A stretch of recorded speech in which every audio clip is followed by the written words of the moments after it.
जय हिंद साथियों, आपका स्वागत है आपके अपने YouTube चैनल विद्यालयपुर में, जिसमें हम आपके लिए बाल विकास एवं शिक्षा शास्त्र की आज मैराथन क्लास लेकर आए हैं। और इसमें हम आपके लिए 150 प्लस क्वेश्चंस लेकर आए हैं और एक ही क्लास में हम पूरा आज बाल विकास ख़त्म कर देंगे। तो चलिए हम हमारी क्लास स्टार्ट कर देते हैं। और आपके जो एग्ज़ाम हो रहे हैं उनके लिए बहुत ज़रूरी है ये क्लास, क्योंकि इसमें हमने जो आपका 10 नवंबर की फर्स्ट शिफ्ट और सेकंड शिफ्ट के जो क्वेश्चंस थे उसके अकॉर्डिंग ही हमने आज की क्लास के क्वेश्चंस बनाए हैं।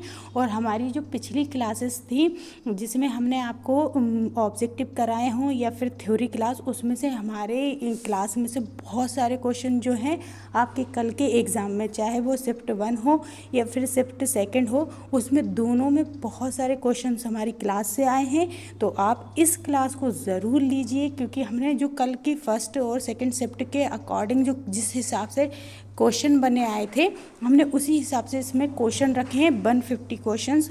तो आप इस क्लास को बिल्कुल लीजिए। और एक और क्लास बनाएंगे हम 150 क्वेश्चन की ही, और उसको भी ज़रूर लेना। ये दोनों मैराथन आप ले लेंगे तो आपका कोई भी क्वेश्चन इस मैराथन से बाहर नहीं जाएगा, इन क्वेश्चन से बाहर नहीं जाएगा।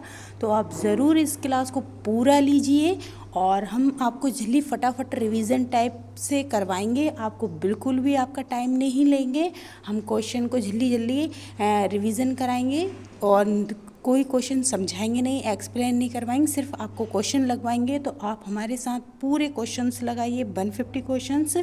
और आपका जो एग्ज़ाम आने वाला है उसमें आपके इस क्लास से समथिंग आप बाल विकास एवं शिक्षा शास्त्र के कम से कम 10 क्वेश्चन आपके एग्ज़ाम में ज़रूर देखेंगे।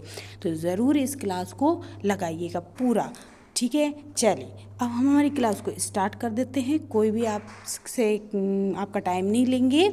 और अगर आपको इसकी PDF चाहिए तो हमारे टेलीग्राम चैनल को आप ज्वाइन कर सकते हैं। क्लास स्टार्ट हो उससे पहले एक बार क्लास को लाइक कर दीजिए और क्लास को शेयर ज़रूर कीजिएगा। और आपने अगर अभी तक चैनल को सब्सक्राइब नहीं कर रखा है तो चैनल को पहले सब्सक्राइब कर लीजिए, ताकि आपको जो मैराथन हम लेंगे तो उसका नोटिफिकेशन आराम से मिल सके। तो चलिए हमारी क्लास हम स्टार्ट कर देते हैं, क्वेश्चन लगाना स्टार्ट कर देते हैं। आई होप आपने क्लास को शेयर भी किया होगा, लाइक भी कर दिया होगा और चैनल को सब्सक्राइब भी कर लिया होगा। चलिए आपके क्वेश्चन जो पिछली एग्ज़ाम हुआ है ना अभी 10 तारीख को, 10 नवंबर को, उसमें बहुत, कल जो एग्ज़ाम था उसमें बहुत सारे क्वेश्चन हमारी ही क्लास से आए हैं। तो आप इस क्लास के एक एक क्वेश्चन को बहुत ध्यान से देखिएगा और बहुत ध्यान से करिएगा। चलिए, और आपको अगर क्लास ज़्यादा तेज़ लगे तो आप है ना क्लास को क्या कर सकते हैं, स्लो भी कर सकते हैं। आपके यूट्यूब से सेटिंग करके आप स्लो भी कर सकते हैं, ठीक है। चलिए फर्स्ट क्वेश्चन हमारा देख लेते हैं आज का।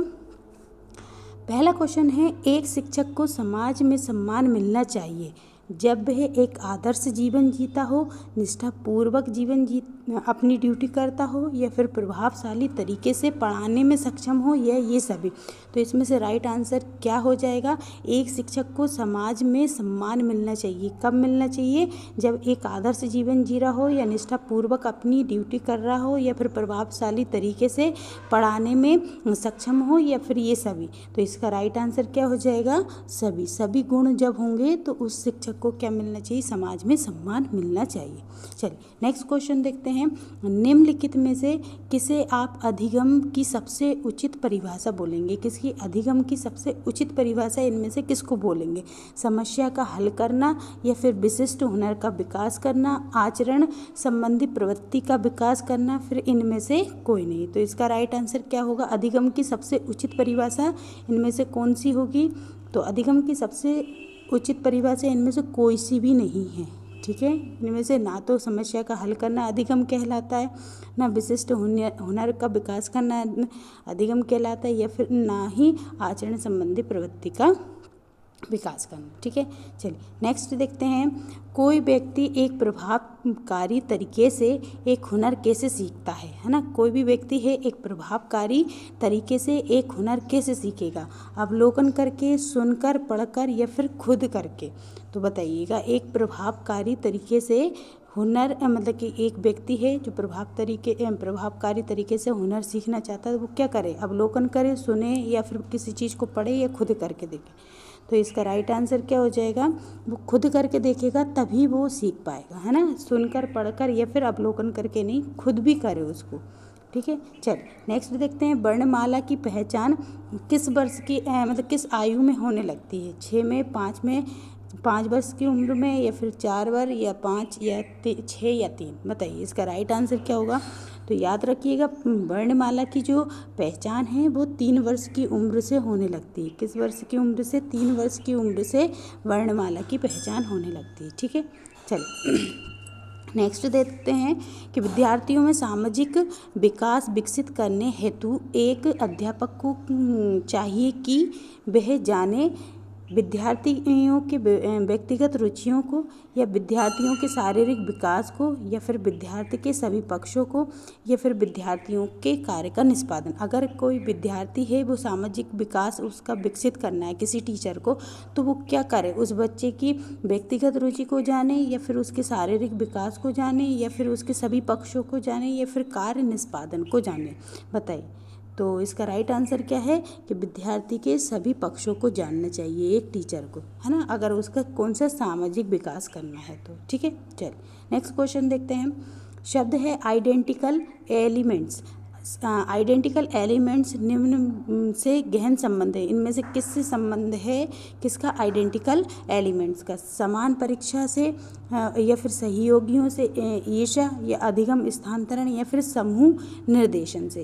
इसमें से कौन सा ऑप्शन है जो आइडेंटिकल एलिमेंट्स से संबंध रखता है? बताइए।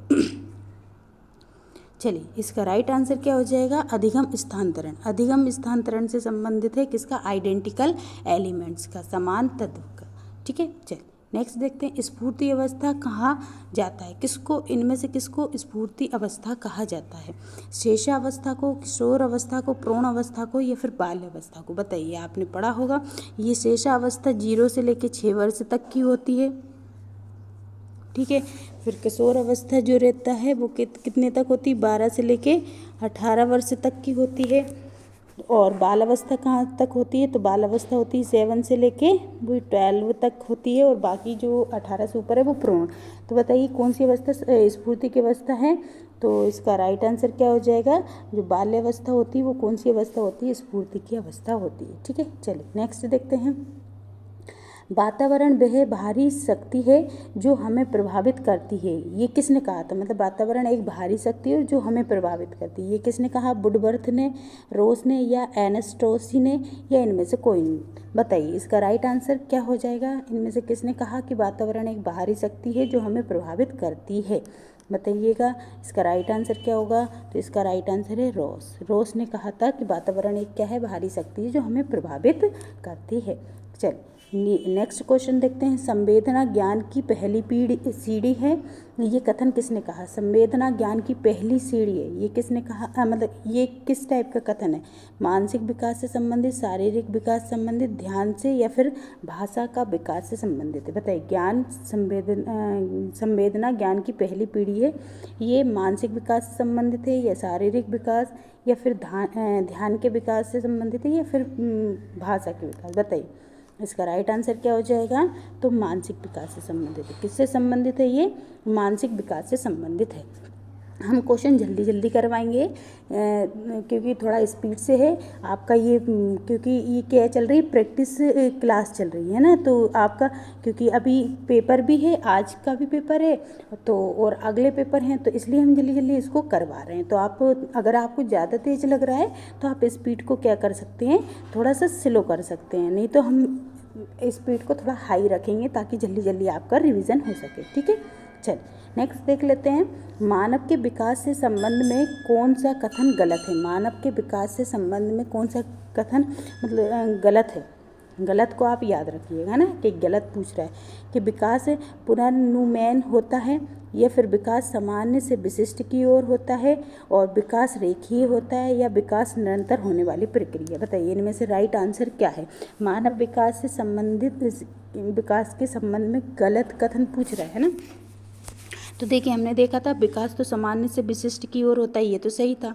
है ना, और विकास निरंतर होता है, ये भी सही है। अब क्वेश्चन आपका कहाँ फंसता है, पहले और थर्ड ऑप्शन में, तो इसका राइट आंसर क्या हो जाएगा, थर्ड। विकास रेखीय नहीं होता है, विकास चारों तरफ सार्वभौमिक होता है ना, एक ही साइड नहीं होता है, आप इसको याद रखिएगा। चलिए, शारीरिक विकास का क्षेत्र है कौन सा है, स्नायु मंडल है, मांसपेशियों में वृद्धि, या फिर एंडोक्राइन ग्लैंड्स में वृद्धि, या उपरोक्त सभी। बताइए, अगर आपका शरीर का विकास हो रहा है तो आपका स्नायु मंडल में वृद्धि होगी, मांसपेशियों में वृद्धि होगी, या एंडोक्राइन ग्लैंड्स में वृद्धि होगी, या उपरोक्त सभी में। तो इसका राइट आंसर क्या हो जाएगा, तो इसका राइट आंसर हो जाएगा उपरोक्त सभी। क्या है इसका राइट आंसर, उपरोक्त सभी। नेक्स्ट क्वेश्चन देखते हैं, निम्न में से कौन सा वंशानुक्रम का निकाय नहीं है। वंशानुक्रम का निकाय कौन सा नहीं है, समानता, भिन्नता, या प्रत्यागमन, या फिर अभिप्रेरणा। तो इसका राइट आंसर क्या होगा, तो इसका राइट आंसर है वंशानुक्रम का निकाय नहीं होता कौन, अभिप्रेरणा नहीं होता। अभिप्रेरणा जो है वंशानुक्रम का निकाय नहीं होता। नेक्स्ट क्वेश्चन देखते हैं, 20वीं शताब्दी को बालक की शताब्दी कहा जाता है, ये कथन किसने कहा था।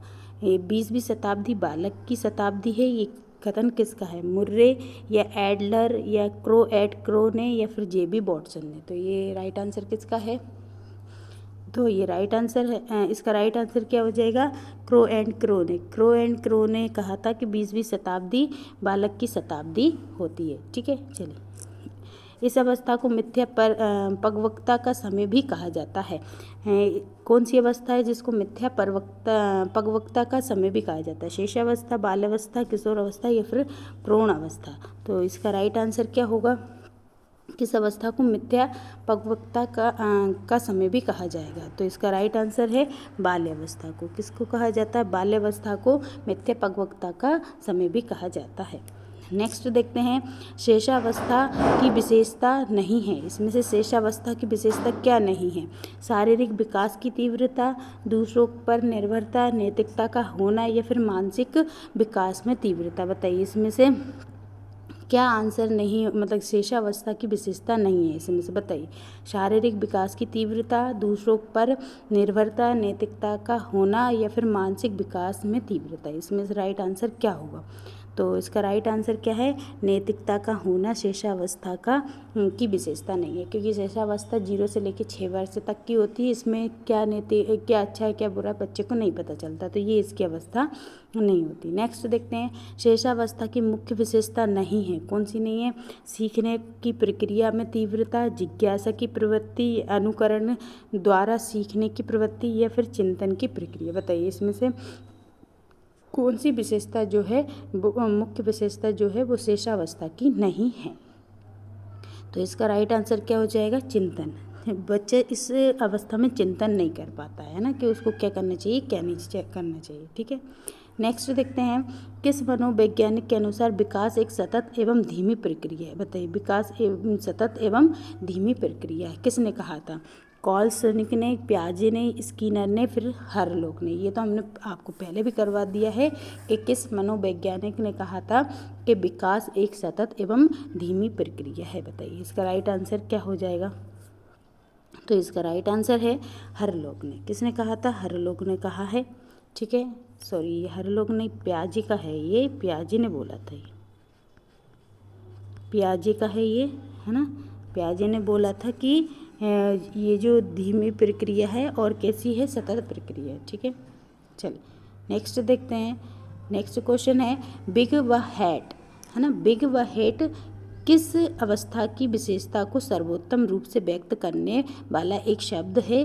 परिवर्तन शारीरिक, सामाजिक और मनोवैज्ञानिक होता है। बताइए, इसमें से कौन सी अवस्था से संबंधित है, शेषावस्था, बाल्यावस्था, किशोर अवस्था, या फिर प्रौढ़ अवस्था। बताइए, राइट आंसर क्या होगा, तो इसका राइट आंसर हो जाएगा किशोर अवस्था से संबंधित है। किससे संबंधित है ये, किशोर अवस्था से संबंधित है। कौन सा वर्ड, बिग एंड हेड, है ना, बिग व हेड वर्ड जो है, शब्द जो है वो किशोर अवस्था से संबंधित है। नेक्स्ट क्वेश्चन है कि मानव विकास कुछ विशेष सिद्धांतों पर आधारित होता है और निम्न में से कौन सा मानव विकास का सिद्धांत नहीं है। देखिए, मानव विकास के कुछ सिद्धांत हैं, लेकिन इनमें से कौन सा सिद्धांत है जो कि मानव विकास से संबंधित नहीं है। कौन सा? निरंतरता, अनुक्रमिता, ये सामान्य से विशिष्ट या प्रतिवर्ती। बताइए, इनमें से कौन सा जो विकास का सिद्धांत है जो कि मानव विकास से संबंधित नहीं है। बताइए, इसका राइट आंसर क्या हो जाएगा? तो इसका राइट आंसर आ जाएगा प्रतिवर्ती, क्योंकि निरंतरता विकास होता ही रहता है हमारे। अनुक्रमिता मतलब हम कुछ देख के भी सीख लेते हैं एक दूसरे का, और सामान्य से विशिष्ट की ओर होता है। ठीक है, चलिए नेक्स्ट देखते हैं। निचली कक्षाओं में खेल पद्धति मूल रूप से आधारित है। जो छोटी छोटी क्लास होती हैं उनमें खेल पद्धति मूल रूप से आधारित है। किस पर? विकास और वृद्धि के मनोवैज्ञानिक सिद्धांतों पर, या फिर शिक्षण के सामाजिक समाजशास्त्री सिद्धांतों पर, या फिर शारीरिक शिक्षा के कार्यक्रम सिद्धांतों पर, या फिर शिक्षण पद्धतियों के सिद्धांतों पर। इनमें से राइट आंसर क्या होगा बताइएगा। तो इसका राइट आंसर क्या है? विकास एवं वृद्धि के मनोवैज्ञानिक सिद्धांतों पर आधारित कौन है? तो जो निचली जो कक्षाओं में खेल पद्धति अपनाते हैं, वो क्यों अपनाते? ताकि बच्चे के विकास और वृद्धि में मनोवैज्ञानिक सिद्धांत आ सके। ठीक है, चलिए नेक्स्ट देखते हैं। बालक का विकास परिणाम है किसका? वंशानुक्रम का, वातावरण का, या वंशानुक्रम वातावरण की अंतःक्रिया का, या फिर आर्थिक कारकों का। इनमें से राइट आंसर क्या है कि बालकों का विकास का परिणाम किससे संबंधित है? बताइए। तो इसका राइट आंसर क्या है? वंशानुक्रम और वातावरण की अंतःक्रिया से संबंधित है। ये किससे है? बालक का विकास वंशानुक्रम तथा वातावरण की अंतःक्रिया से संबंधित है। चलिए नेक्स्ट देखते हैं। विकास कभी न समाप्त होने वाली प्रक्रिया होती है, और ये विचार किसने बोला है? कि मतलब विकास न समाप्त हो, कभी समाप्ति नहीं होता, ये किसने दिया है? ये एकीकरण सिद्धांत से संबंधित वाक्य है, ये अंतःक्रिया से संबंधित है, या अंतः संबंध से संबंधित है, या फिर निरंतरता के सिद्धांत से संबंधित है? ये किस सिद्धांत से संबंधित है कि विकास कभी न समाप्त होने वाली क्रिया है? बताइए, इसका राइट आंसर क्या हो जाएगा? कौन सा सिद्धांत है ये? तो ये निरंतरता का सिद्धांत है। ये किसका सिद्धांत है? निरंतरता का सिद्धांत है, और इस सिद्धांत के अनुसार विकास कभी न समाप्त होने वाली प्रक्रिया है। ठीक है, नेक्स्ट।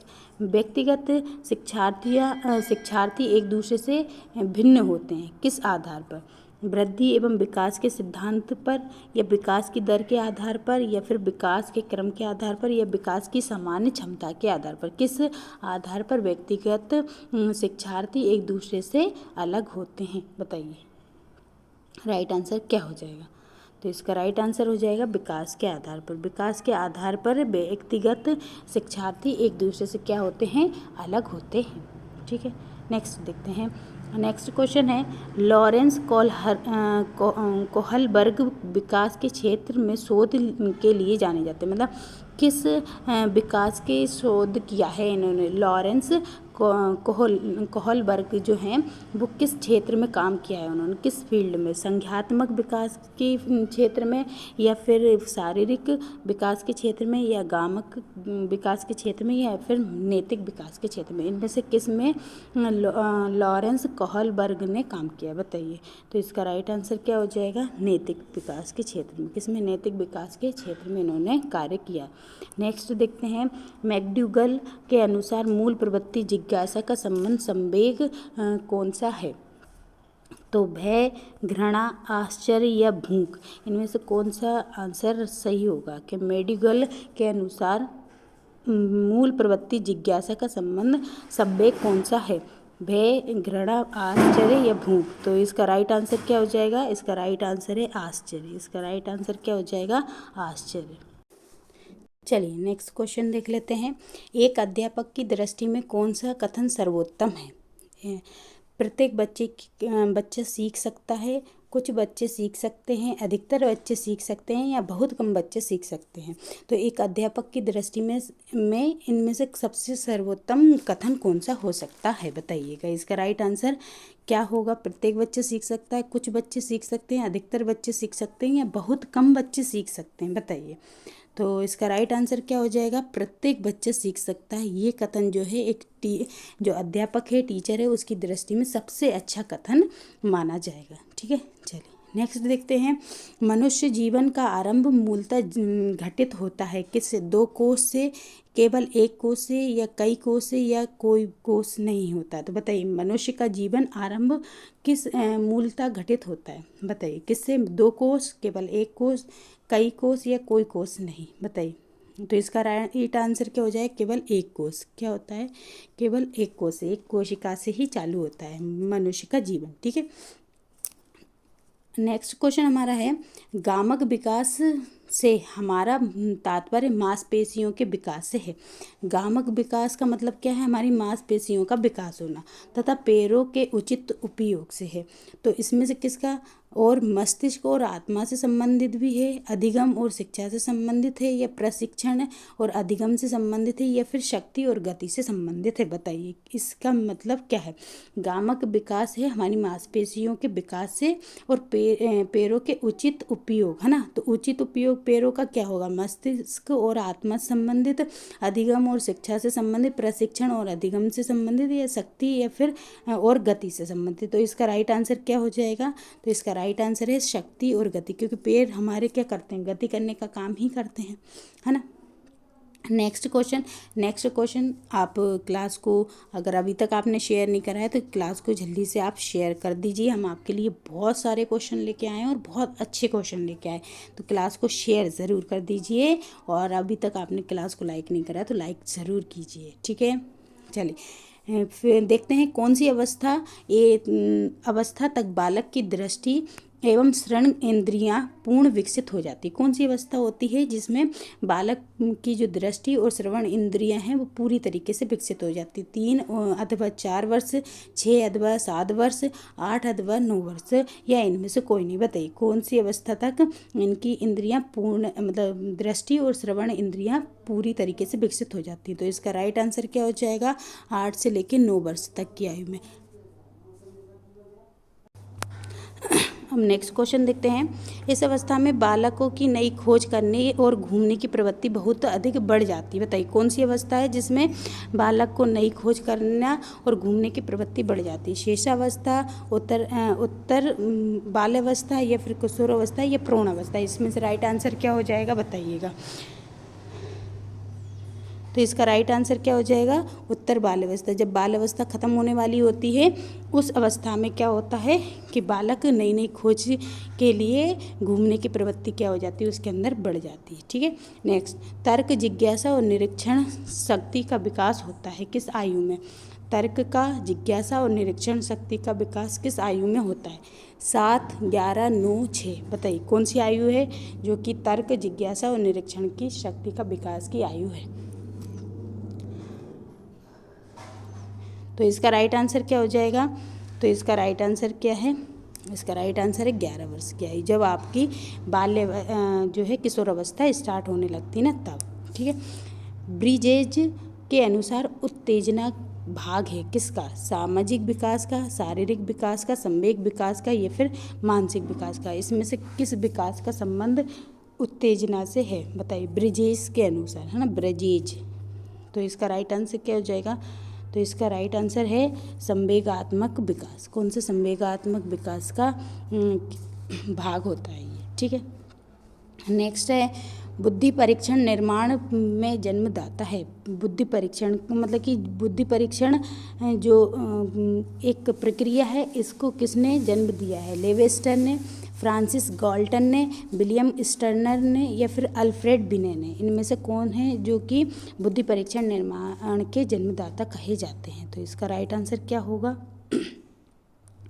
इसका राइट आंसर है अल्फ्रेड बिने। कौन, अल्फ्रेड बिने जो हैं बुद्धि परीक्षण निर्माण के जन्मदाता माने जाते हैं। कौन, अल्फ्रेड बिने, आप इसको याद रखिएगा। नेक्स्ट है, प्रतिबिंब, अवधारणा, प्रतीत एवं संकेत, भाषा, शारीरिक क्रिया, मानसिक क्रिया, ये सभी अंतर्निहित क्रियाएं हैं और ये किससे संबंधित हैं, अनुकूलन से संबंधित, प्रेरक पेशी विकास से संबंधित, या फिर समस्या समाधान से संबंधित, या फिर विचारात्मक प्रक्रिया से संबंधित। तो इनमें से किससे संबंधित है, प्रतिबिंब, अवधारणा, प्रतीक एवं संकेत, भाषा, शारीरिक क्रिया और मानसिक क्रिया। बताइए किससे संबंधित है?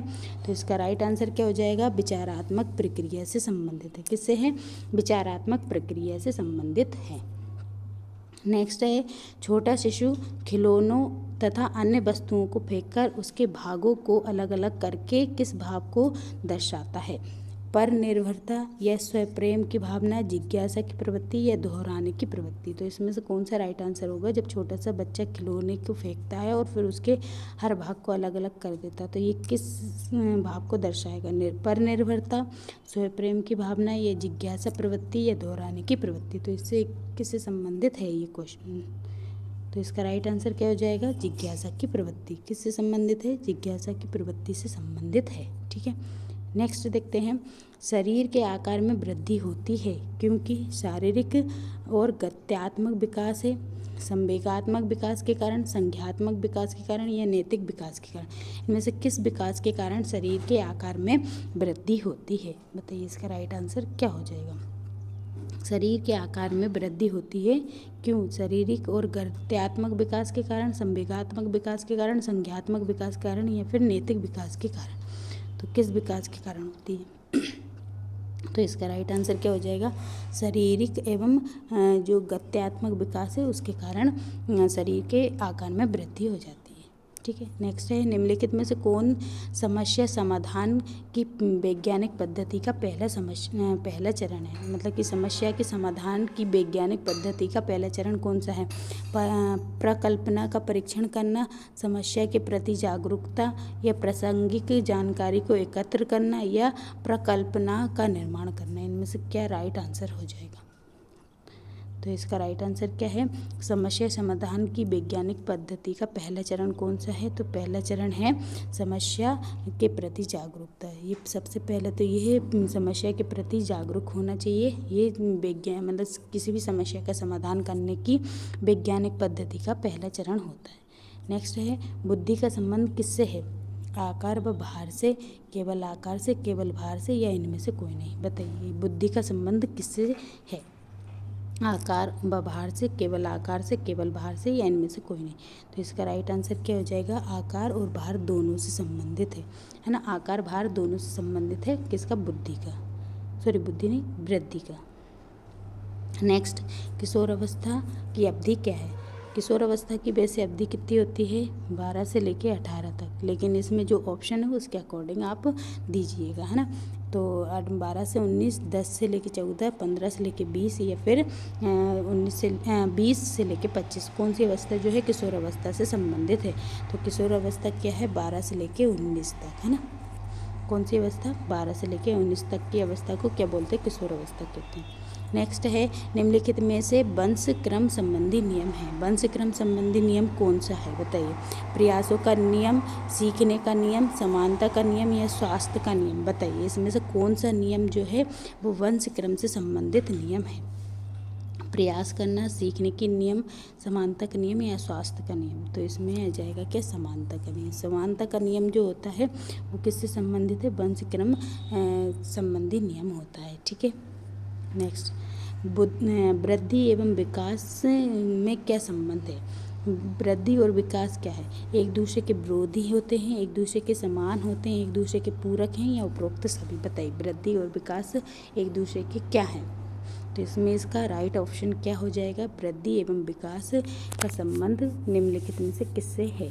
एक दूसरे के विरोधी हैं, एक दूसरे के समान हैं या एक दूसरे के पूरक हैं, उपरोक्त सभी। बताइए राइट आंसर क्या हो जाएगा?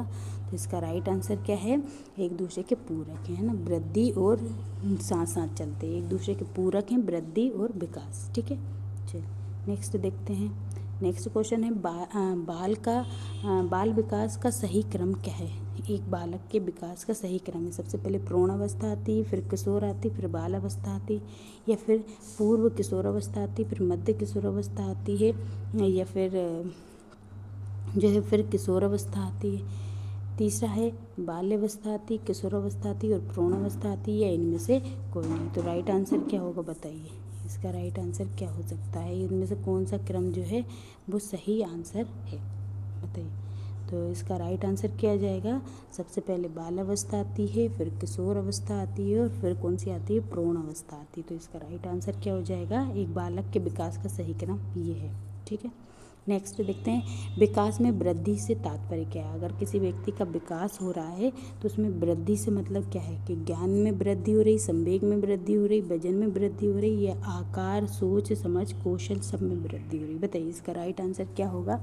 इस ऑप्शन के अनुसार इसका राइट ऑप्शन क्या है कि किसी भी मतलब कोई का विकास हो रहा है तो उसमें वृद्धि से मतलब क्या है? ज्ञान में वृद्धि होना, संवेग में, वजन में, या आकार में, सोच, समझ, कौशल में? बताइए तो इसका राइट आंसर क्या हो जाएगा? किसी भी व्यक्ति के आकार, सोच, समझ, कौशल में वृद्धि हो रही है तो समझ लो उसका अच्छे से विकास हो रहा है। ठीक है, नेक्स्ट, शारीरिक विकास का क्षेत्र है कौन सा? स्नायु मंडल, स्मृति, अभिप्रेरणा या समायोजन? तो ये तो अभी किया था, फिर भी बताइए शारीरिक विकास का क्षेत्र कौन सा है?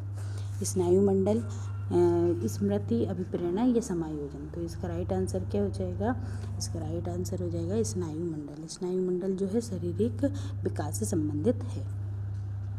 नेक्स्ट है, मानसिक विकास को क्या प्रभावित करता है? मानसिक विकास को प्रभावित करने वाले कारक बताइए। वंशानुक्रम, परिवार का वातावरण, परिवार की सामाजिक स्थिति, या उपरोक्त सभी? इनमें से क्या चीज़ है जो कि एक बालक के मानसिक विकास को प्रभावित कर सकता है? बताइएगा। तो इसका राइट आंसर क्या हो जाएगा? तो इसका राइट आंसर है उपरोक्त सभी। सभी चीज़ जो है एक बच्चे को प्रभावित करती हैं। ठीक है, नेक्स्ट देखते हैं, सीखने की प्रोजेक्ट विधि किस अवस्था के लिए उपयोगी है? सीखने की जो प्रोजेक्ट विधि है वो किस अवस्था के लिए क्या है? उपयोगी है। बाल्यावस्था, पूर्व बाल्यावस्था, किशोर अवस्था, या उपरोक्त सभी? इनमें से कौन सी विधि जो है वो क्या है? सीखने की प्रोजेक्ट विधि के अंतर्गत आती है। बताइए इनमें से किस अवस्था में हम सीखने की प्रोजेक्ट विधि ले सकते हैं? तो इसका राइट आंसर क्या हो जाएगा? उपरोक्त सभी। सभी अवस्थाओं में सीखने की प्रोजेक्ट विधि चलती है, चाहे वो बाल्यावस्था हो, पूर्व बाल्यावस्था हो, या फिर किशोर अवस्था हो। चलिए नेक्स्ट देखते हैं, बाल्यावस्था होती है कितने वर्ष? 5 वर्ष तक की होती है, 12 वर्ष तक की होती है, 21 वर्ष तक की होती है, इनमें से कोई नहीं? बताइए इसका राइट आंसर क्या हो जाएगा? बाल्यावस्था किस अवस्था तक होती है? बताइए। देखिए 0 से लेकर 6 तक तो शेष अवस्था चलती है। ठीक है, फिर आ जाती है फिर 7 से लेके 12 तक, फिर 12 से लेके और 18 तक कौन सी चलती है? किशोर अवस्था चलती है। तो इसमें से बाल्यावस्था कौन सी चलेगी? तो 6 से 12 तक। तो 12 वर्ष तक की उम्र जो रहती है वो क्या कहलाती है? बाल्यावस्था कहलाती है। क्या कहलाती है? बाल्यावस्था कहलाती है। ठीक है, नेक्स्ट देखते हैं, निम्न में से कौन सी किशोर अवस्था की मुख्य समस्या है? इनमें से कौन सी जो है किशोर अवस्था की मुख्य समस्या है? संवेगात्मक समस्या, शारीरिक परिवर्तनों की समस्या, समायोजन की समस्या, या उपरोक्त सभी? सभी समस्याएं जो हैं किशोर अवस्था की। बताइए इनमें से कौन सी मुख्य समस्या होती है किसकी? किशोर अवस्था की। तो इसका राइट आंसर हो जाएगा सभी। ये सभी समस्याएं जो हैं किशोर अवस्था की मुख्य समस्या के अंतर्गत आती हैं। ठीक है, चलिए नेक्स्ट क्वेश्चन है कि विकास शुरू होता है, विकास कहाँ से चालू होता है? बाल्यावस्था से, प्रसव पूर्व अवस्था से, या फिर शेषावस्था से, या फिर पूर्व बाल्य अवस्था से? इनमें से किस अवस्था से जो है विकास शुरू होता है? और आपके अभी 50 क्वेश्चन हमने आपको कंप्लीट करवा दिए हैं और अब आपके 100 क्वेश्चन और बचे हैं। अभी तक अगर क्लास को आपने लाइक नहीं कर रखा है तो गलत बात है, आप लाइक कीजिए और शेयर ज़रूर कीजिए ताकि आप अभी जो एग्ज़ाम चल रहा है उसमें सभी बच्चों को इसका फ़ायदा मिल सके। और आप हमें सपोर्ट करें कि आप इस क्लास को ज़्यादा से ज़्यादा शेयर करें। चलिए, तो इसका राइट आंसर क्या हो जाएगा? इसका राइट आंसर है प्रसव पूर्व अवस्था से। ठीक है, प्रसव पूर्व अवस्था से ही विकास शुरू हो जाता है। ठीक है, चलिए नेक्स्ट क्वेश्चन देखते हैं। हम आपके लिए बहुत अच्छे क्वेश्चन लेके आए हैं, तो आप भी हमारा करें कि आप हमारी क्लास को ज़्यादा से ज़्यादा शेयर करें। चलिए नेक्स्ट देखते हैं, परिपक्वता का संबंध है किससे संबंधित है? विकास से, वृद्धि से, सृजनात्मक से, या रुचि से? इनमें से किस से संबंधित है परिपक्वता का संबंध इनमें से किससे है। आप कब परिपक्व हो जाते हैं, जब आपका पूरा विकास हो जाता है, आप में वृद्धि, आपकी वृद्धि हो जाती है, आपको सृजनात्मक शक्ति होती है या रुचि आने लगती है, बताइए। तो इसका राइट आंसर है आप पूरी तरीके से विकास हो जाएगा तो आप कैसे हो जाते हैं, परिपक्व हो जाते हैं। चलिए नेक्स्ट देखते हैं। वृद्धि एवं विकास का मुख्य सिद्धांत है। वृद्धि एवं विकास का मुख्य सिद्धांत कौन सा है। तत्परता का सिद्धांत, एकता का सिद्धांत, व्यक्तित्व अंतर का सिद्धांत या इनमें से सभी। बताइए कौन सा सिद्धांत जो है वो वृद्धि और विकास से संबंधित है और यह इसका मुख्य सिद्धांत है। तत्परता का सिद्धांत, एकता का सिद्धांत, व्यक्तित्व अंतर का सिद्धांत या इनमें से सभी। तो इसका राइट आंसर क्या हो जाएगा, व्यक्तित्व अंतर का सिद्धांत जो है वो क्या है, वृद्धि एवं विकास का मुख्य सिद्धांत कहलाता है। ठीक है, नेक्स्ट क्वेश्चन देख लेते हैं। नेक्स्ट क्वेश्चन है विकास कैसा परिवर्तन है। बताइए विकास कैसा परिवर्तन है, गुणात्मक परिवर्तन है या रचनात्मक परिवर्तन है या गणनात्मक परिवर्तन है या फिर नकारात्मक परिवर्तन है। बताइए विकास जो है वो किस प्रकार का परिवर्तन है। तो विकास किस प्रकार का है, तो इसका राइट आंसर हो जाएगा गुणात्मक प्रकार का परिवर्तन है। विकास क्या है, गुणात्मक प्रकार का परिवर्तन है। ठीक है, नेक्स्ट निम्नलिखित में से कौन सा विकास का सिद्धांत है। इनमें से कौन सा जो है वो विकास का सिद्धांत है। सभी की विकास दर समान नहीं होती, विकास हमेशा रेखीय प्रतीक होता है, ये निरंतर चलने वाली प्रक्रिया नहीं है, या विकास की सभी प्रक्रियाएं अंतः संबंधित नहीं हैं। तो इनमें से कौन सा जो है वो विकास का सिद्धांत है, बताइए। इनमें से राइट ऑप्शन जो है सभी विकास की जो सभी की विकास दर समान नहीं होती, ये जो है ये विकास के सिद्धांत का एक मतलब कि विकास के सिद्धांत के अंतर्गत क्या कहा गया है कि सभी की विकास दर जो है वो समान नहीं होती। हो सकता है कोई तेज़ी से बढ़ जाता है, कोई थोड़ा स्लो बढ़ता है, तो इस हिसाब से। ठीक है, नेक्स्ट देखते हैं। किस आयु काल में मानसिक विकास अपनी उच्चतम सीमा पर होता है। सबसे ज़्यादा मानसिक मतलब कि किस आयु तक आते आते बच्चे का मानसिक विकास पूरी तरीके से हो जाता है, बताइए। 10 से लेकर 15 वर्ष तक की आयु, 15 से लेकर 20 वर्ष तक की आयु, या फिर 20 से लेकर 25 वर्ष तक का आयु, या फिर 5 से लेकर 10 वर्ष तक की आयु। बताइए किस वर्ष तक की आयु में एक बालक के मानसिक विकास पूरी तरीके से हो जाता है या उच्चतम सीमा पर होता है। तो इसका राइट आंसर क्या हो जाएगा, 15 से लेकर 20 वर्ष तक की आयु। ठीक है, 15 से लेकर 20 वर्ष तक की आयु जो है एक बालक की कैसी होती है, मानसिक विकास की उच्चतम सीमा पर पहुंचने वाली आयु होती है। ठीक है, नेक्स्ट देखते हैं। मनोविज्ञान सामान्यतः मानव के किस विचार से संबंधित होती, भावनाओं से, विचारों से, आचरण से, ये सभी से। बताइए मनोविज्ञान सामान्यतः मानव के से संबंधित होती है, किससे, भावनाओं से संबंधित होती, विचारों से संबंधित होती, आचरण से संबंधित होती, ये सभी। बताइए इसका राइट आंसर क्या हो जाएगा, तो राइट आंसर है ये सभी। क्या, ये सभी जो हैं मनोविज्ञान सामान्यतः मानव के भावनाओं से भी, विचारों से भी और आचरण से भी संबंधित होती है। नेक्स्ट क्वेश्चन देखते हैं। शिक्षा को किसी व्यक्ति की अपनी जिंदगी बनाने में सक्षम बनाने वाली होनी चाहिए। क्या मतलब शिक्षा को किसी व्यक्ति की अपनी ज़िंदगी में क्या बेहतर बनाने में सक्षम बनाने वाली होनी चाहिए, या संतोषजनक बनाने में होनी चाहिए, या सार्थक बनाने में, या सभी संबंधितों के लिए महत्वपूर्ण होती। बताइए इनमें से क्या इसका ऑप्शन सही होगा, इसका राइट आंसर क्या होगा। तो इसका राइट आंसर है सभी संबंधित के लिए में, चाहे मतलब कि ये शिक्षा हमको बेहतर भी बनाती, संतोषजनक भी बनाती और सार्थक भी बनाती। नेक्स्ट देखते हैं। शिक्षा का मुख्य उद्देश्य होता है व्यक्ति के ज्ञान का विकास करना, शरीर का विकास करना, या फिर व्यक्तित्व का विकास करना, या फिर बुद्धिमत्ता का विकास करना। शिक्षा का मुख्य उद्देश्य क्या है, ज्ञान का विकास करना, शरीर का विकास करना, व्यक्तित्व का विकास करना, या फिर बुद्धिमत्ता का विकास करना। इसमें से राइट आंसर, राइट ऑप्शन क्या हो सकता है, तो इसका राइट आंसर होगा इस क्वेश्चन का व्यक्तित्व का विकास करना, है ना। किसी शिक्षा का मतलब क्या होता है, मुख्य उद्देश्य किसी की व्यक्ति के व्यक्तित्व का विकास करना ही शिक्षा का मुख्य उद्देश्य होता है। ठीक है, नेक्स्ट देखते हैं। एक अच्छी उपलब्धि जांच का एक अभिलक्षण निम्नलिखित में से क्या नहीं है? बताइए। एक अच्छी उपलब्धि जांच का एक अभिलक्षण निम्नलिखित में से क्या नहीं है?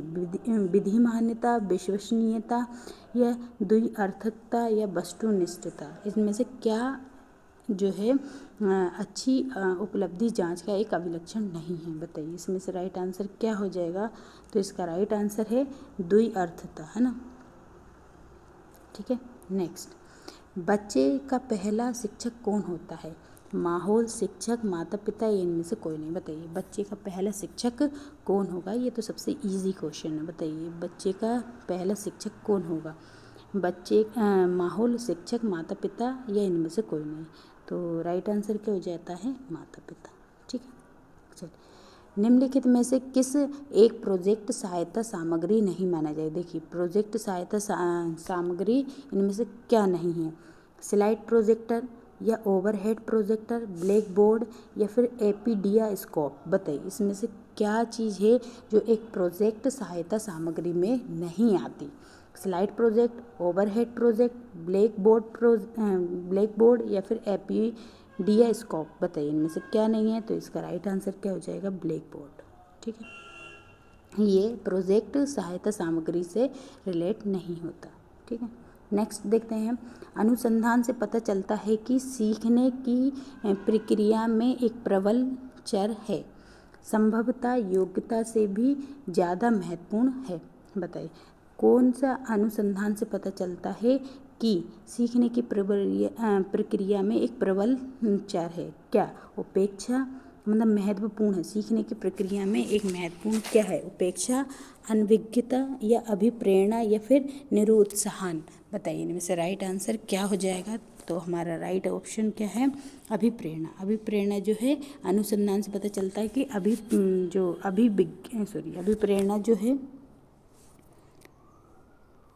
अभिप्रेरणा क्या है? सीखने की प्रक्रिया में एक प्रबल चर है। ठीक है। चलिए, नेक्स्ट देखते हैं, स्कूल पुस्तकालय एक शैक्षणिक तंत्र है। कैसा? अल्प मूल वाला, थोड़े मूल वाला, ज़्यादा मूल वाला, या विचारणीय मूल वाला? बताइए। स्कूल पुस्तकालय जो लाइब्रेरी होती है स्कूल की, वो एक क्या है? शैक्षणिक तंत्र किस टाइप का है? अल्प मूल वाला, थोड़े मूल वाला, या फिर ज़्यादा मूल नहीं है, या फिर विचारणीय मूल है? बताइए। तो इसका राइट आंसर क्या है? विचारणीय मूल। ठीक है। नेक्स्ट, समूह में और सहभागिता द्वारा सीखने के अभ्यासों को क्या निरुत्साहित किया जाना चाहिए, या अनदेखा कर देना चाहिए, या प्रोत्साहित करना चाहिए, या इनमें से कोई नहीं? बताइए। समूह में और सहभागिता द्वारा सीखने के अभ्यासों को क्या करना चाहिए? निरुत्साहित करना चाहिए, अनदेखा करना चाहिए, या प्रोत्साहित करना चाहिए, या फिर इनमें से कोई नहीं? तो इसका राइट ऑप्शन क्या हो जाएगा? तो राइट ऑप्शन है प्रोत्साहित किया जाना चाहिए, है ना। सहयोग की भावना आए, सब में सहयोग से सीखें, समूह के साथ सीखें, तो इसके लिए सबको क्या करना चाहिए? प्रोत्साहित ही किया जाना चाहिए। फिर आता है नेक्स्ट क्वेश्चन कि भारत सरकार ने बच्चों के लिए मुफ्त एवं अनिवार्य शिक्षा का अधिकार अधिनियम किस वर्ष में लेकर आए थे? है ना, किस वर्ष में लागू किया था? बताइए कि बच्चों को मुफ्त में और अनिवार्य शिक्षा मिले, ये किस वर्ष में लागू किया गया था? लागू लाए कब थे वो नहीं पूछा, उन्होंने पूछा है कि लागू कब किया था। 2006, 2007, 2008 या 2009? इसका राइट आंसर क्या हो जाएगा? तो इसका राइट आंसर है 2009 में इसको लागू किया था। लागू कब किया था? 2009 में। ठीक है। नेक्स्ट देखते हैं, राष्ट्रीय पाठ्यचर्या का रूपरेखा 2005 के अनुसार अधिगम अपने स्वभाव में और किस चीज़ में क्या है? मतलब कि राष्ट्रीय पाठ्यचर्या का रूपरेखा जो है 2005 के अनुसार किस किस चीज़ में, किस अधिगम अपने स्वभाव में क्या निष्क्रिय और सरल है, या निष्क्रिय और सामाजिक है, सक्रिय और सामाजिक है, सक्रिय और सरल है? बताइए, स्वभाव किस टाइप का है? तो इसका राइट ऑप्शन क्या हो जाएगा? सक्रिय और सामाजिक है। कैसा है? सक्रिय है और सामाजिक है। ठीक है। नेक्स्ट, शिक्षक एवं विद्यार्थी के मध्य संबंध होना चाहिए किस प्रकार का? स्नेह वाला, विश्वास वाला, सम्मान वाला, या सभी? तो इसका राइट ऑप्शन क्या हो जाएगा? शिक्षक और विद्यार्थी के मध्य किस प्रकार का संबंध होना चाहिए? तो सभी हो जाएगा, है ना। उनके बीच स्नेह वाला भी होना चाहिए, विश्वास वाला भी होना चाहिए और सम्मान वाला भी होना चाहिए। नेक्स्ट है, मानसिक विकास को प्रभावित करने वाला कारक कौन सा है? वंशानुक्रम, परिवार का वातावरण, परिवार की सामाजिक स्थिति या उपरोक्त सभी। बताइए, किसी भी बालक का अगर मानसिक विकास हो रहा है तो उसको प्रभावित कौन कर सकता है? वंशानुक्रम, परिवार का वातावरण, परिवार की सामाजिक स्थिति या इनमें से सभी उसको प्रभावित कर सकते हैं। बताइए, तो इसका राइट आंसर क्या हो जाएगा? उपरोक्त सभी। क्या उपरोक्त सभी जो हैं इसको प्रभावित कर सकते हैं। नेक्स्ट देखते हैं। नेक्स्ट है कि एक बच्चे की मानसिक आयु 12 वर्ष की एवं वास्तविक आयु उसकी 10 वर्ष की है तो उसकी बुद्धि लब्धि क्या होगी? बताइए, एक बच्चे की मानसिक आयु 12 वर्ष की है और वास्तविक आयु उसकी 10 वर्ष की है तो उसकी बुद्धि लब्धि क्या होगी? बताइए, तो उसकी बुद्धि लब्धि क्या होगी? 120, है ना। जब भी ऐसा क्वेश्चन आए तो क्या करते हैं? मानसिक आयु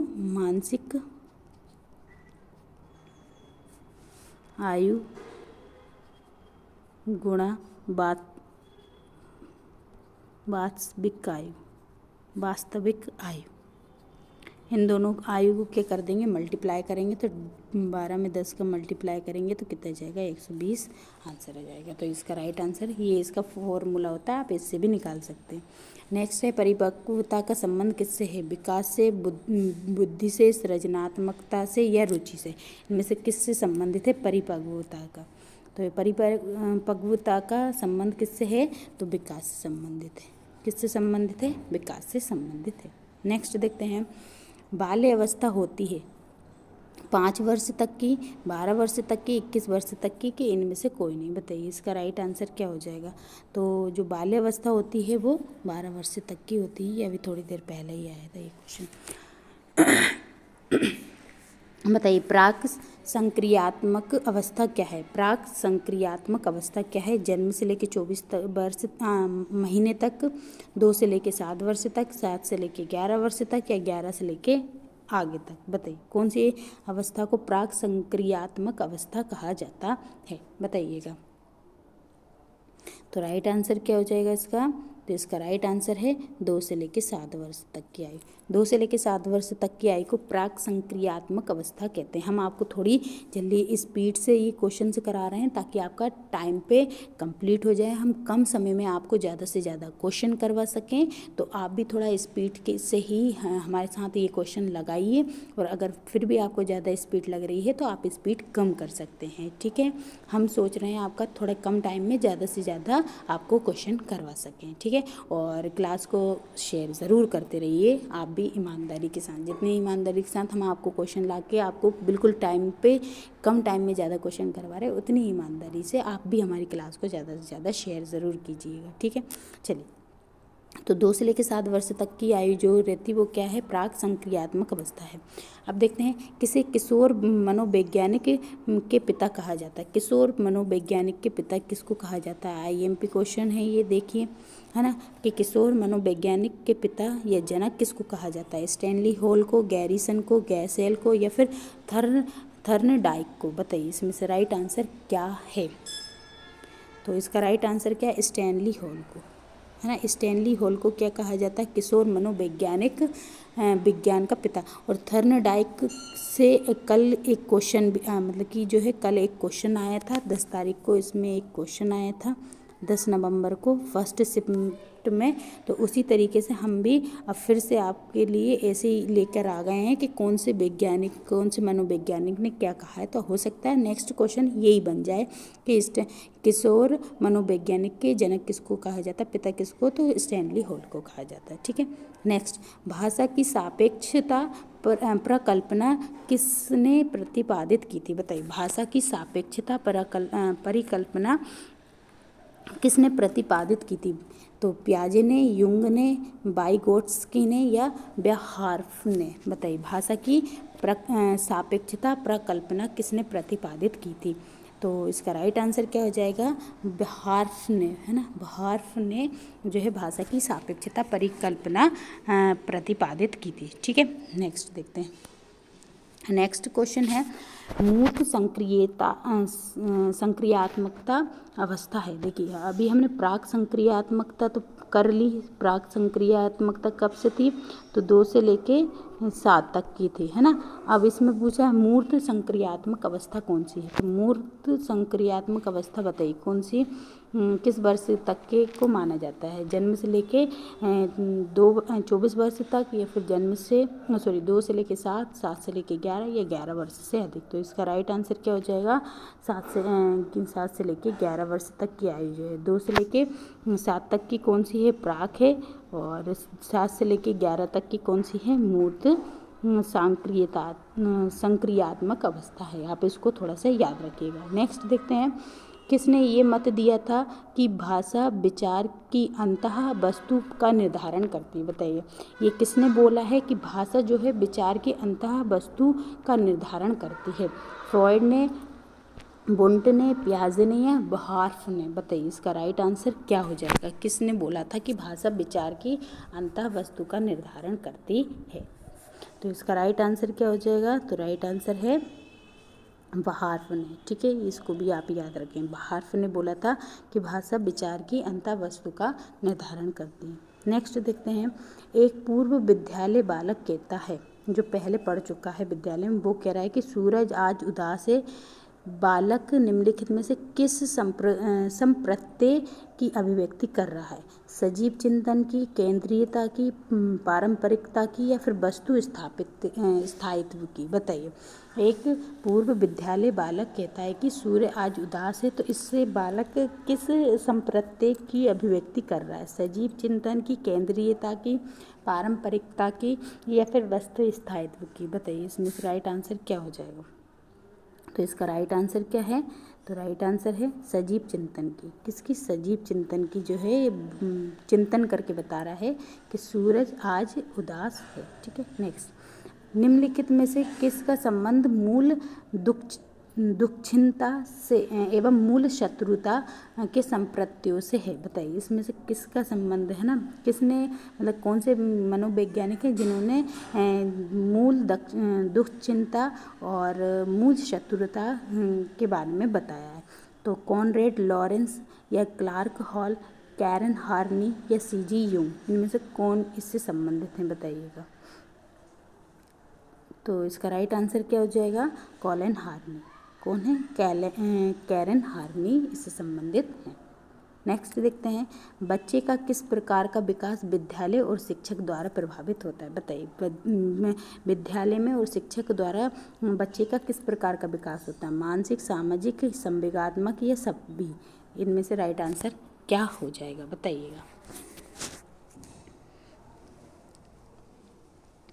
चलो इसका राइट आंसर क्या है, सभी प्रकार के विकास जो होता है बच्चे का शिक्षक और विद्यालय द्वारा होता है। ठीक है। नेक्स्ट देखते हैं, किसने मूलभूत विश्वास बनाम अविश्वास को विकास का प्रथम अवस्था के रूप में प्रभावित किया है। बताइए इनमें से कौन है जिसने मूलभूत विकास बनाम अविश्वास, मतलब विश्वास और अविश्वास के बीच के को विकास का प्रथम अवस्था बताई है। फ्रॉइड ने, पियाजे ने, फ्रोम ने, या एरिक्सन ने। इनमें से कौन है जिन्होंने मूलभूत विश्वास और मतलब बनाम अविश्वास को विकास का प्रथम अवस्था बताइए। तो इसका राइट आंसर क्या हो जाएगा, एरिक्सन ने बताई है। किसने बताई है, एरिक्सन ने। ठीक है। नेक्स्ट, एक बच्चा सदैव दूसरों के प्रति सहानुभूति दिखाता है, ये कौन सी आदत है उसकी। अगर एक बच्चा दूसरों के प्रति सहानुभूति की भावना बता रहा है तो ये उसकी कौन सी आदत है। विचार संबंधी आदत है, भावना संबंधी आदत है, नाड़ी मंडल संबंधी आदत है, या फिर नैतिक आदत है उसकी। इनमें से क्या उसका सही ऑप्शन होगा, बताइए इस क्वेश्चन का। तो इसका राइट आंसर क्या है, उसकी ये भावना संबंधी आदत है। उसके अंदर की भावना है कि वो किसी के दुख को नहीं देख सकता, तो उसके दूसरों के प्रति सहानुभूति की भावनाएं दिखाता रहता है। ठीक है। तो इसका ये कौन सी भावना है, ये कौन सी आदत है, भावना संबंधी आदत है। नेक्स्ट क्वेश्चन देखते हैं, बालक के निम्न में से कौन सा सामाजिक संपर्क का स्रोत सबसे प्रारंभिक और सबसे अधिक चलने वाला है। बताइए इनमें से कौन सा मतलब बालक में सामाजिक संपर्क का स्रोत है जो कि प्रारंभिक है और सबसे अधिक चलता है। शिक्षक, परिवार, सहकर्मी या फिर मित्र, इनमें से कौन है सबसे ज़्यादा समय तक, सबसे पहले से लेकर और सबसे अधिक समय तक उन्हीं के साथ रहते हैं? शिक्षक, परिवार, सहकर्मी या मित्र। तो इसका ऑप्शन तो आंसर तो बहुत ईजी है, क्या? परिवार के साथ, क्योंकि स्टार्टिंग से भी परिवार और अंत तक परिवार के साथ ही रहता है। फिर निम्नलिखित में से कौन सा भाषा के विकास को प्रभावित नहीं करता? बताइए, भाषा के विकास को प्रभावित इनमें से कौन नहीं करेगा? परिपक्वता, अभिप्रेरणा, स्वास्थ्य या फिर लंबाई या वजन। बताइए कौन इसमें से प्रभावित नहीं करता है? परिपक्वता, अभिप्रेरणा, स्वास्थ्य या लंबाई या वजन। तो इसका राइट आंसर क्या हो जाएगा? लंबाई या तो उसकी लंबाई और वजन से कोई संबंध नहीं होता है भाषा का, ठीक है। तो भाषा को लंबाई और वजन क्या है, प्रभावित नहीं करती। नेक्स्ट देखते हैं, कोहलबर्ग के सिद्धांत के अनुसार कौन सी अवस्था एक व्यक्ति का निर्णय दूसरों के अनुमोदन, पारिवारिक आकांक्षाओं और पारिवारिक मूल एवं समाजों के नियमों पर आधारित है? बताइए, कोहलबर्ग के सिद्धांत के अनुसार कौन सी इनमें से अवस्था है जो एक व्यक्ति का निर्णय दूसरों के अनुमोदन, पारिवारिक आकांक्षाओं, पारंपरिक मूल्य और समाजों के नियम पर आधारित है? पूर्व पारंपरिक, पारंपरिक, पश्चिम पारंपरिक या पूर्व पश्चिम पारंपरिक? बताइए इसमें से कौन सी अवस्था है, सिद्धांत है, बताइए। तो इसका राइट आंसर क्या हो जाएगा? पारंपरिक, ठीक है। पारंपरिक अवस्था है जो कि एक व्यक्ति का निर्णय दूसरों के अनुमोदन, पारिवारिक आकांक्षाओं, पारंपरिक मूल्य और समाजों के नियमों पर आधारित है। नेक्स्ट क्वेश्चन देख लेते हैं।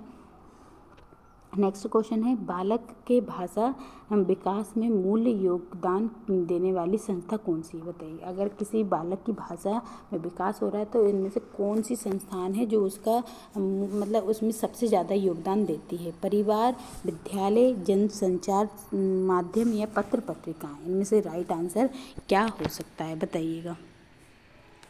राइट आंसर इसमें से क्या है कि बालक की भाषा के विकास में मेन योगदान कौन देता है? तो इसका राइट आंसर क्या हो जाएगा? परिवार, है ना।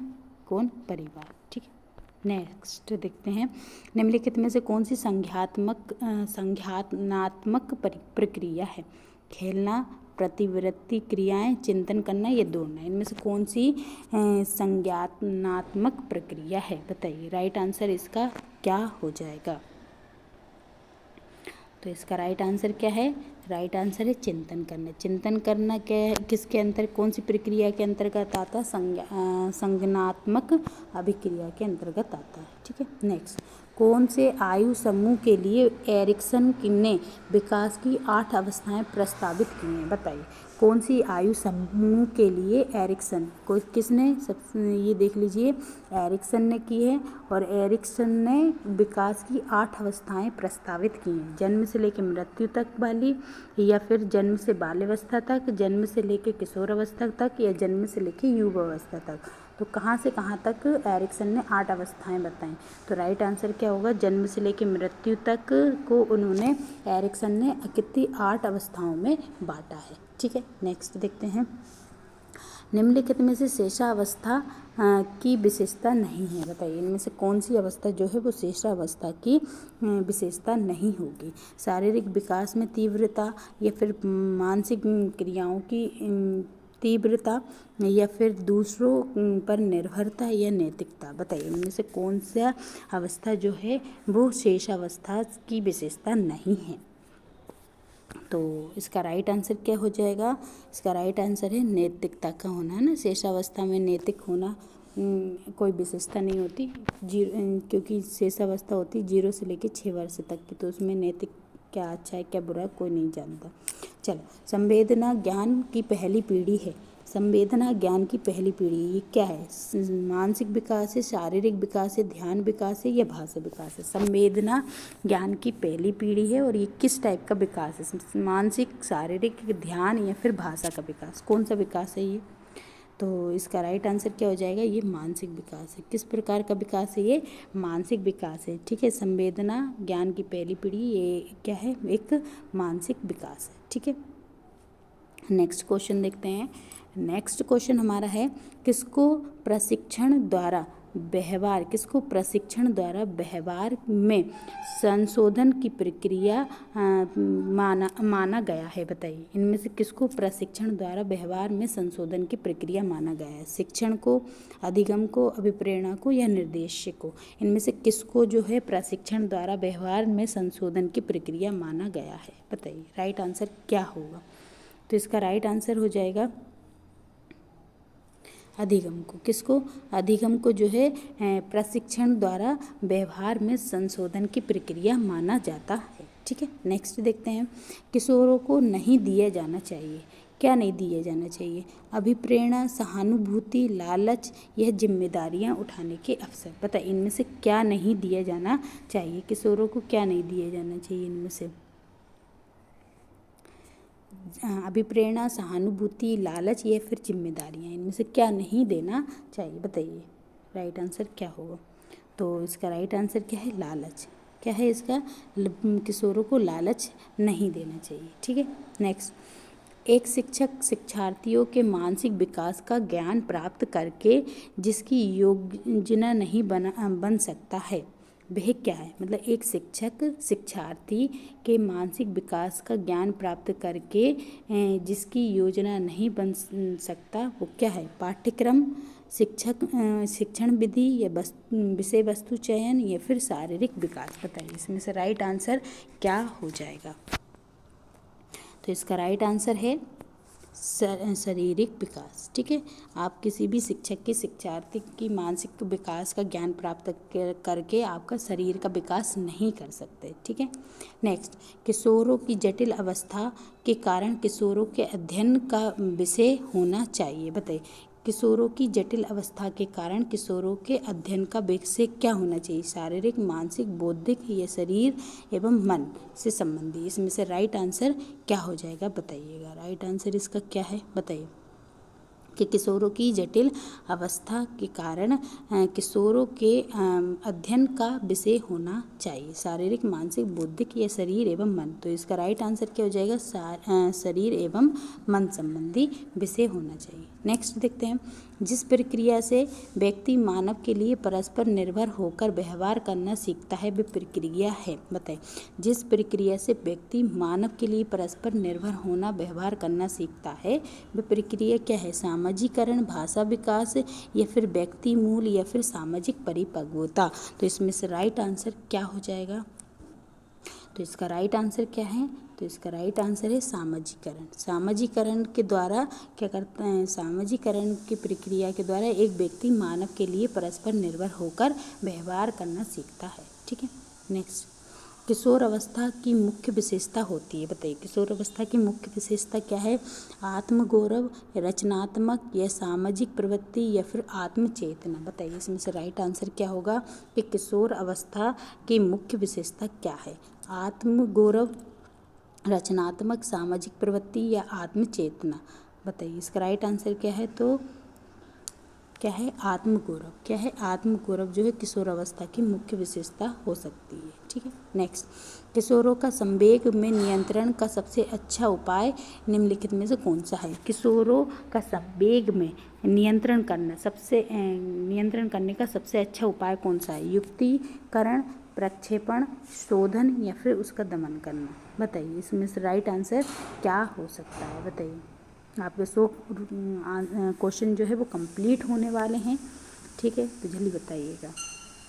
तो इसका राइट आंसर है प्रक्षेपण। क्या है? प्रक्षेपण जो है किशोर का संवेग के पर नियंत्रण करने का सबसे अच्छा उपाय है। ठीक, नेक्स्ट। विकास का प्रारंभ होता है कहाँ से? गर्भ अवस्था से, शेषावस्था से, किशोर अवस्था से या फिर बाल अवस्था से। इसका ये तो बहुत इजी क्वेश्चन आ गया है। बताइए विकास का प्रारंभ कहाँ से स्टार्ट हो रहा है? गर्भावस्था से, शेषावस्था से, किशोर अवस्था से या फिर बाल अवस्था से। तो इसका राइट आंसर क्या हो जाएगा? इसका राइट आंसर हो जाएगा गर्भ अवस्था से। गर्भ अवस्था से ही बालक का विकास होना स्टार्ट हो जाता है। ठीक है, नेक्स्ट देखते हैं। सीखना एक जटिल प्रक्रिया है, कौन सी? मानसिक प्रक्रिया है, शारीरिक प्रक्रिया है, सामाजिक प्रक्रिया है, नैतिक प्रक्रिया। बताइए इसमें से सीखना एक जटिल प्रक्रिया है, कौन सी? मानसिक प्रक्रिया है या फिर शारीरिक या फिर सामाजिक या फिर नैतिक। बताइए इसका राइट आंसर क्या हो जाएगा? तो इसका राइट आंसर है मानसिक प्रक्रिया है। कैसी है? मानसिक प्रक्रिया मतलब सीखना, मतलब सीखना एक जटिल मानसिक प्रक्रिया होता है। ठीक है, नेक्स्ट देखते हैं। बालक बालिकाओं को सबसे अधिक समायोजन करना पड़ता है कब? वयः संधि काल में, या किशोर अवस्था में, शिशुअवस्था में, या फिर बाल्यावस्था में? किस अवस्था में बालक बालिकाओं को सबसे अधिक समायोजन करना पड़ता है? बताइए, राइट आंसर इसमें से क्या हो जाएगा? चलिए, तो इसका राइट आंसर क्या है? तो इसका राइट आंसर है वयः संधि काल में, है ना। वयः संधि काल में क्या है? बालक बालिकाओं को सबसे अधिक समायोजन करना पड़ता है। ठीक है, नेक्स्ट देखते हैं। नेक्स्ट क्वेश्चन हमारा है, कार्ल सी गैरिक्सन ने किस विधि का अध्ययन किया था? बताइए, कार्ल सी गैरिक्सन ने किस विधि का अध्ययन किया? क्षैतिजीय विधि का, लंबात्मक विधि का, सांख्यिकीय विधि का, या प्रयोगात्मक विधि का? इनमें से कौन सी विधि का जो है कार्ल सी गैरिक्सन ने इनमें से कौन सी विधि का अध्ययन किया था? बताइए, राइट आंसर क्या हो जाएगा? तो इसका राइट आंसर क्या है? राइट आंसर है लंबात्मक विधि का। किसका? लंबात्मक विधि का। इस क्वेश्चन के साथ ही हमारे 100 क्वेश्चन कंप्लीट हो चुके हैं, और अभी भी हमारे कुछ क्वेश्चन और बचे हैं, तो उनको भी हम कंप्लीट करते हैं। आप 100 क्वेश्चन कंप्लीट कर दिए हमने। देखिए कितनी स्पीड से करें, आपके 1 घंटे में हमने 100 क्वेश्चन कंप्लीट करवा दी हैं।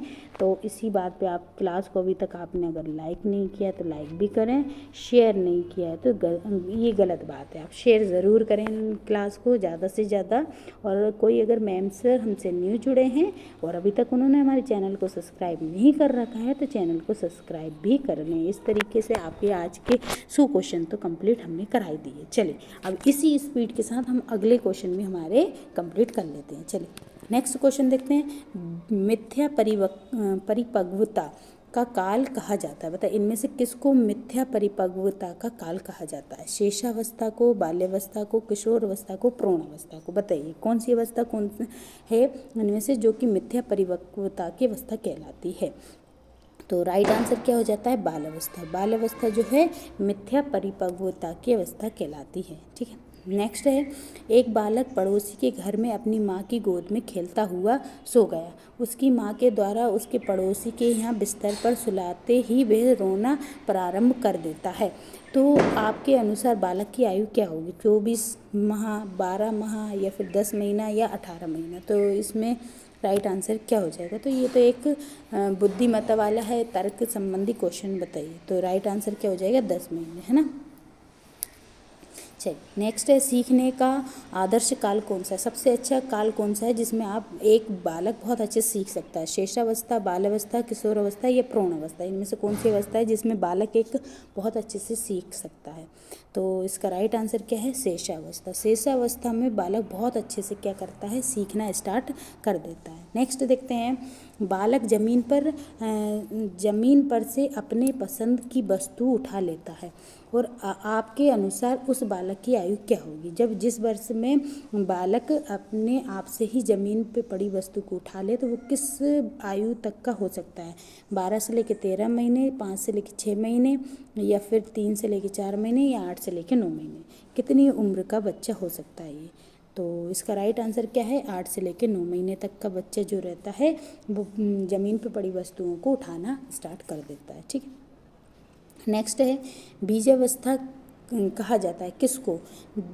0 से लेकर 2 सप्ताह की अवस्था को बीजावस्था कहा जाता है, या 2 से लेकर 8 सप्ताह की अवस्था को, या 8 से लेकर 16 सप्ताह की, या जन्मजात जो रहती है उसको बीजावस्था कहा जाता है? तो इनमें से राइट आंसर क्या हो जाएगा? बीजावस्था किसको कहा जाता है? बताइए, तो राइट आंसर क्या है? 0 से लेकर 2 सप्ताह तक की जो आयु होती है उसको ही हम क्या कहते हैं? बीजावस्था कहा जाता है। ठीक है, नेक्स्ट देखते हैं, बालक के सिर एवं मस्तिष्क का सबसे अधिक विकास किस अवस्था में होता है? मतलब एक बालक के सिर का और मस्तिष्क का सबसे अधिक विकास किस अवस्था में होगा?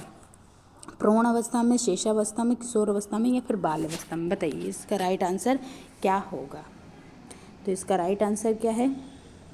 राइट आंसर है कि एक बालक के सिर और मस्तिष्क का सबसे अधिक विकास जो है वो शेषावस्था में होता है। कौन सी अवस्था में होता है? शेषावस्था में होता है। ठीक है, नेक्स्ट देखते हैं। 2 से लेकर 5 वर्ष तक की आयु क्या कहलाती है? शेषावस्था कहलाती, बाल्यावस्था कहलाती है, बाल्य जो है उत्तर बाल अवस्था कहलाती है। उत्तर मतलब खत्म हो जाती है ना, जो वो वाली है ना, उत्तर बाल अवस्था कहलाती, या फिर किशोर अवस्था कहलाती। बताइए कौन सी अवस्था 2 से लेकर 5 वर्ष तक की अवस्था कहलाती है? बताइए।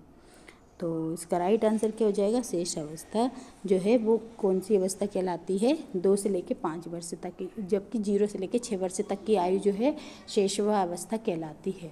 ठीक है, नेक्स्ट।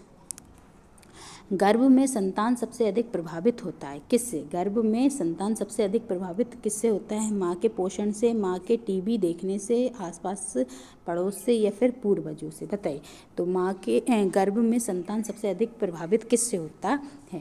तो राइट आंसर क्या हो जाएगा? माँ के पोषण से। किससे? माँ के पोषण से सबसे अधिक प्रभावित होता है। नेक्स्ट देखते हैं। खेल के मैदान में कौन सा विकास होता है? बताइए। खेल के मैदान में शारीरिक विकास होता है, मानसिक विकास होता है, सामाजिक विकास होता है, या उपरोक्त सभी?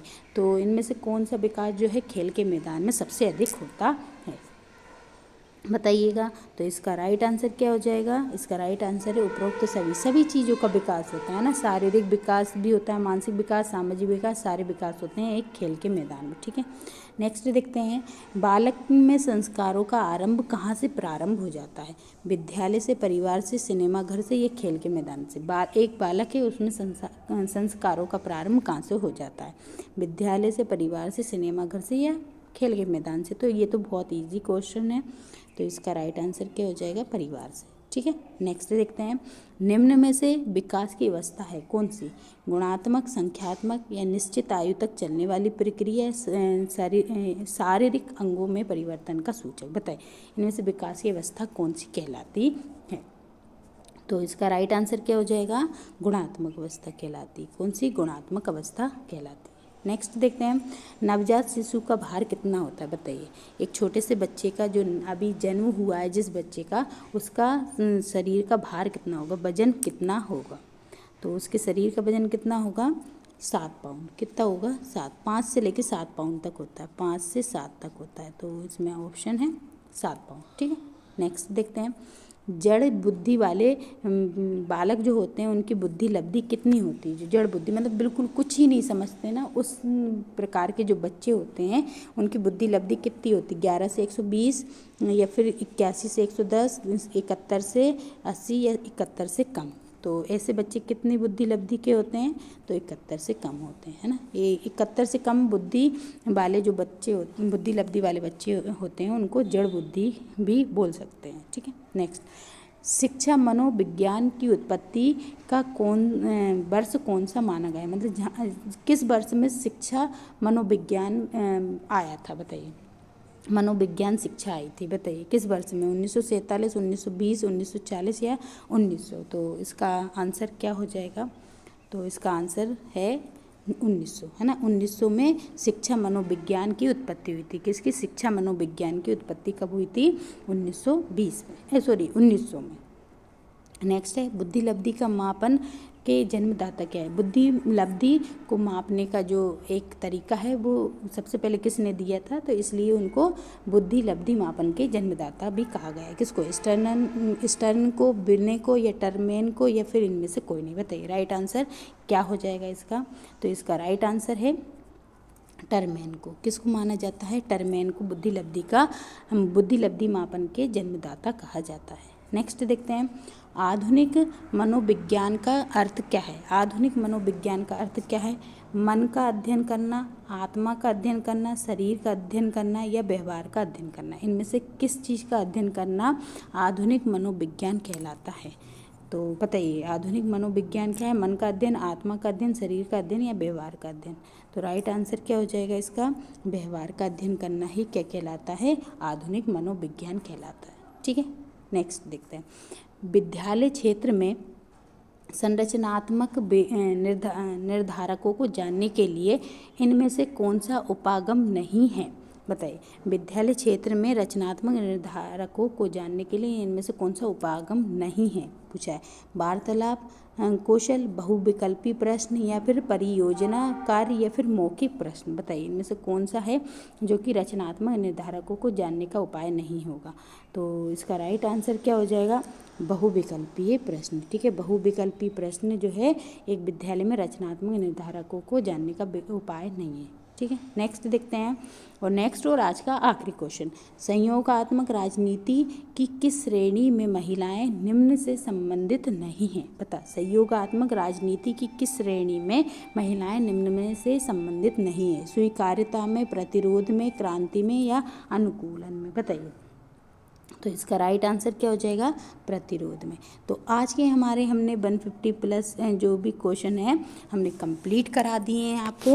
और आज के हमारे क्वेश्चन कैसे लगे आप ज़रूर करिए, और आई होप भगवान करे आपकी इस क्लास में से भी क्वेश्चन, जैसे हमारी पिछली क्लासों में से फंसे थे, इस वाली मैराथन में से भी आपके एग्ज़ाम में बहुत सारे क्वेश्चन आ जाएँ और आप सारे क्वेश्चन सही करें। जाते समय आप क्लास को लाइक करके जाइएगा और शेयर ज़रूर कीजिए आप क्लास को। और अगर अभी तक आपने चैनल को सब्सक्राइब नहीं कर रखा है तो चैनल को सब्सक्राइब कर लीजिए। और क्वेश्चन कैसे लगे ज़रूर हमें कमेंट बॉक्स में लिख कर बताइएगा। आपकी बाल विकास और नीति जो शिक्षा शास्त्र है उसकी एक और क्लास हम लेंगे, जिसमें हम फिर से आपको 150 क्वेश्चन और कराएंगे। आज का जो एग्ज़ाम है उसका और देखेंगे हम, फिर एनालाइज करेंगे, उसके अकॉर्डिंग हम फिर अगली मैराथन बनाएंगे। तब तक के लिए सभी को जय हिंद साथियों।